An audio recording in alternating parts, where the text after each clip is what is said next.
What is good, everyone? Welcome to the channel, and today I'm going to bring you a very basic introduction to Japanese sake or Nihonshu. There's a lot of deep rabbit holes you can go down on YouTube where they talk about the brewing of sake and the tasting of sake, etc. But in this video, I'm just going to give you the basics. A few terms to know, some different types of sake, and a few tasting notes along the way. So I hope you'll enjoy this little basic guide, and let's get started.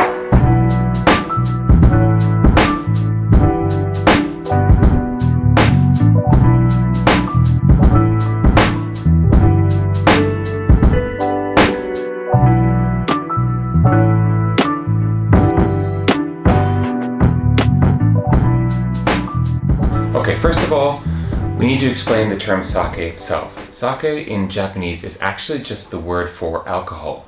So whiskey and beer and wine are actually also sake. So when people in the West refer to sake, typically they mean Nihonshu, or Japanese alcohol, or Japanese rice wine, to be specific. It's not actually called sake. Nihonshu is the more specific term for what we think of as sake in America or Europe, etc. To start, I have basically an array of the most common sizes of Nihonshu that you will find in a liquor store or supermarket, etc. We have the 1.8 liter bottle, we have a 700 milliliter bottle, a 300 milliliter, a 180 milliliter, 1 cup, and then this cute little cardboard box. And I'll get into what this is in a moment.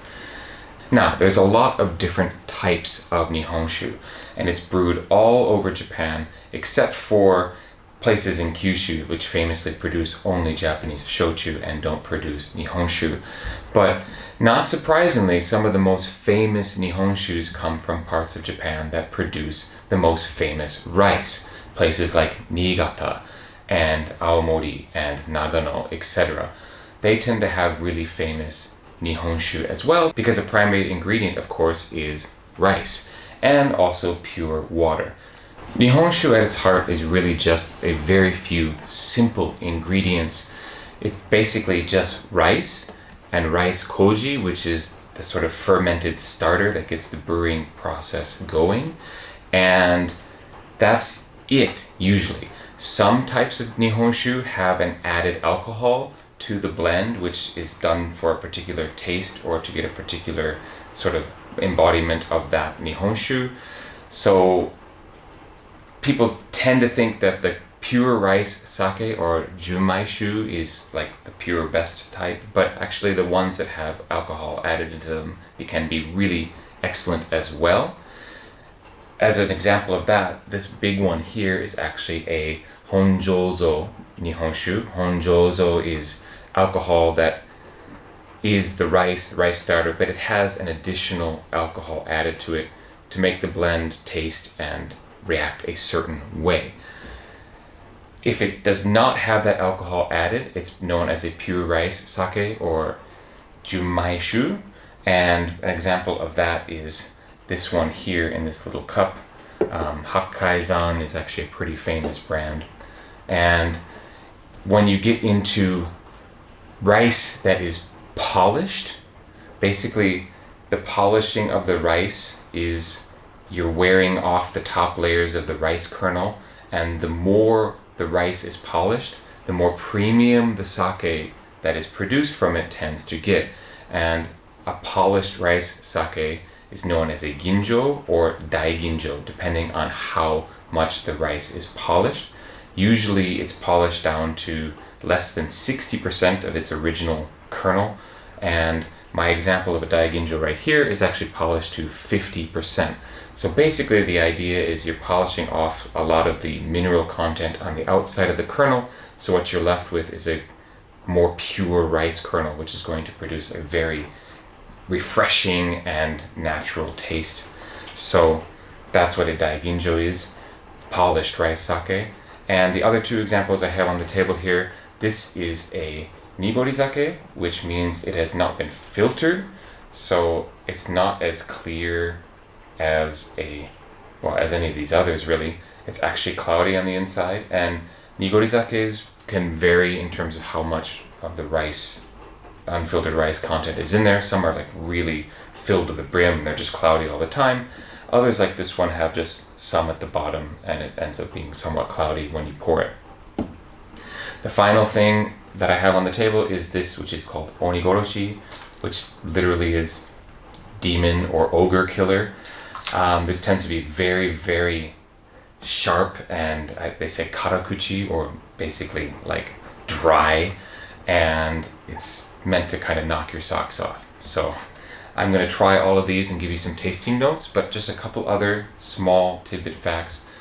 One is that, as I mentioned, the rice growing regions tend to be also the regions that produce famous sake, and they tend to be cold weather regions as well. In fact, most of the best Nihonshu is produced in the colder regions and produced in wintertime.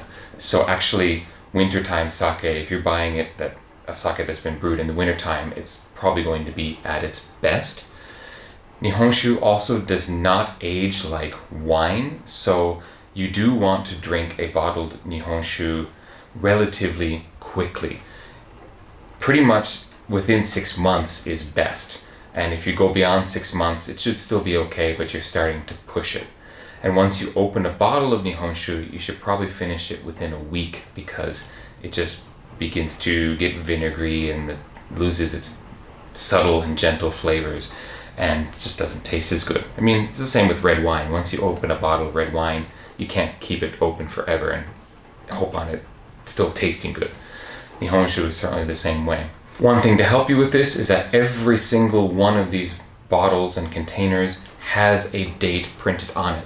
That's not the best by date, it's actually the date that it was bottled and produced, put into these containers, so that you know that is when this Nihonshu was produced, and you have an idea of how long you have to consume it from that date. So thinking the sooner the better, but 6 months out, you should probably open that and consume it pretty soon. So as I mentioned, I have examples of the most common types of Nihonshu that you'll find in a supermarket or liquor store. I'm going to taste each one of them, and I'm going to start with the Daiginjo because I want to go with the fanciest and best, and end with the one that's going to knock my socks off, kill my palate in the end, put it that way. Now, I should say that one thing to note about Nihonshu tasting is that traditionally they use those white sake cups with the blue rings in the bottom. I don't actually own any of those myself. The reasons why they do official tastings in that type of cup is because you can better inspect the color of the Nihonshu, whereas I'm just not going to be that specific or fancy. Also, when it comes to drinking Nihonshu, the fancier you get, the less you want to drink it hot. Good Nihonshu should be consumed cold, or just below room temperature, because it's going to taste much better. Basically, when you heat up Nihonshu, it all ends up tasting about the same. So why heat up an expensive one and have it end up tasting like a cheap one? That's a total waste. So if you want to really enjoy the different types of sake, and you have something that's actually decent and costs a little bit of money, don't heat it up. My personal impressions of Daiginjo, again, rice that's been polished to under 60%. This one's been polished to 50% of the original rice kernel. These tend to have a very strong flavor and kaori, or nose, of just nature, grasses, flowers, like you're in a field when you drink a Nihonshu like this. So let's see how this one stacks up.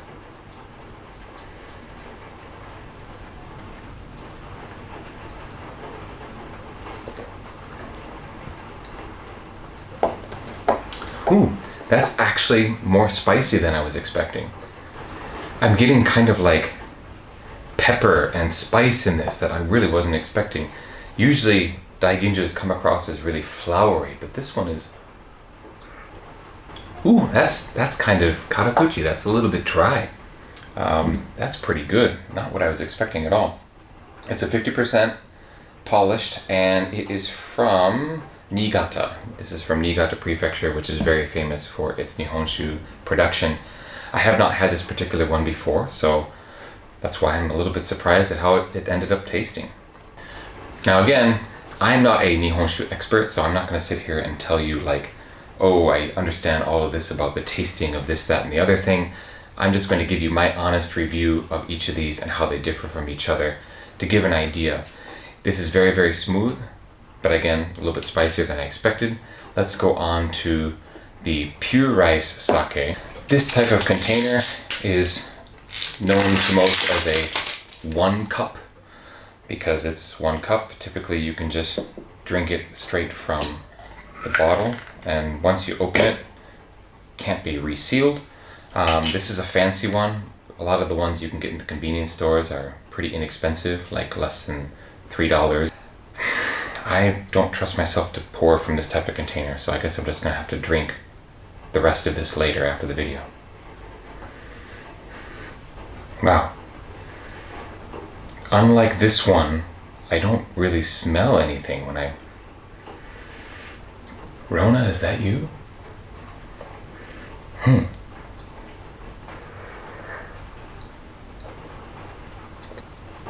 Okay, that is really sweet compared to this one. This one just comes across with almost a little bit of a syrup in the middle. Yeah, this really tastes like rice. You get really a sense of the rice in this one, more so than this one. Or like that this was made from a high carbohydrate source like rice. It's just, there's a syrupy quality to it. I'm not sure I like that.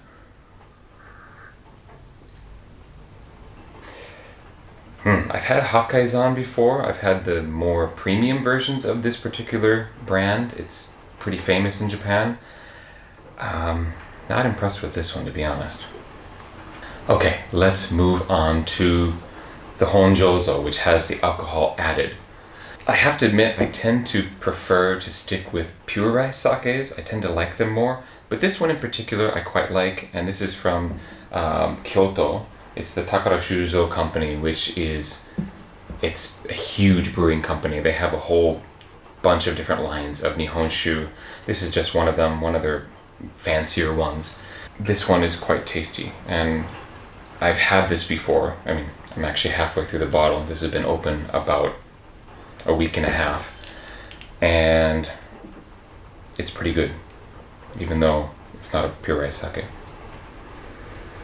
Okay, yeah, I mean, this is just night and day. I just get a little bit of hint of like corn and sweetness from this one, and not very strong. And this is immediate nose. This I get like hay, it's like a hay field. So again, that kind of like out in nature, in a field somewhere. This actually has a more powerful smell of nature and outdoors and hay and grass than this one. So let's see if it still tastes good after it's been open a week and a half.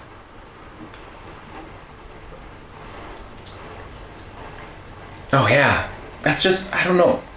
I think with this one, they get the added alcohol, and the way they brew it, it's really balanced. This is actually really delicious, and frankly, even though it's cheaper and less fancy than this one, I think I like it better. It's got a real balance of sweet and sharp, and it has the most taste of flowers within it. Okay, this one's the winner so far. That leaves us the two remaining ones. This is the unfiltered. I have not had this particular unfiltered before. They tend to be, in my opinion, the sweetest of the Nihonshus. They tend to be the ones that are much more sweet to the palate, more fruity. In fact, the best one I ever had was from a small brewery in Kyoto, and not from the big brewery here, just a small local brewer that is based in Fushimi, the town just kind of south of Kyoto. And if you know Fushimi Inari Shrine with all the foxes and the torii red gates, it's that town. The nigorizake I had from there was just a tart green apple flavor. It was the most amazing Nihonshu taste I've had, or easily top 3 Nihonshus I've ever had in my life, and it was just simply amazing. Let's see how this one stacks up. Now, I've run into a couple of schools of thought about nigori sake. Some people say you should mix it so you have it cloudy and it comes out with all of the unfiltered goodness mixed in. And I've had people tell me that you're not supposed to shake it and you're supposed to just go through the bottle and then either consume or not consume the unfiltered stuff at the bottom. I don't actually know which one is correct. I've been told by Japanese people that both are correct, so I guess it just comes down to preference. I prefer to mix it up. Yeah, initially this is just as dull of a nose as this one was. I'm not getting much of anything from it. Just a little bit of hint of like beans, like a soybean or a edamame or something. It's like legume-y.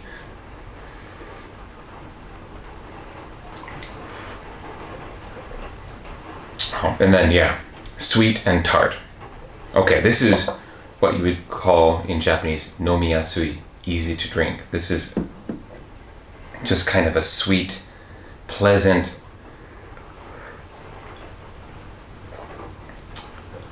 definitely getting some like fruit, kind of like peach, mango, that kind of sweet fruit notes to it. And while I described this one as having a syrupy sweetness, this is not syrupy. It seems to be balanced with a bit of tartness so that it drinks easily. Whereas this one was like, I don't know, like they added simple syrup to it or something. Okay, last but not least, the Demon Killer. I brought a glass out, but I don't know why, because I'm just going to do it the way it's supposed to be with the little plastic straw. Oni Killer.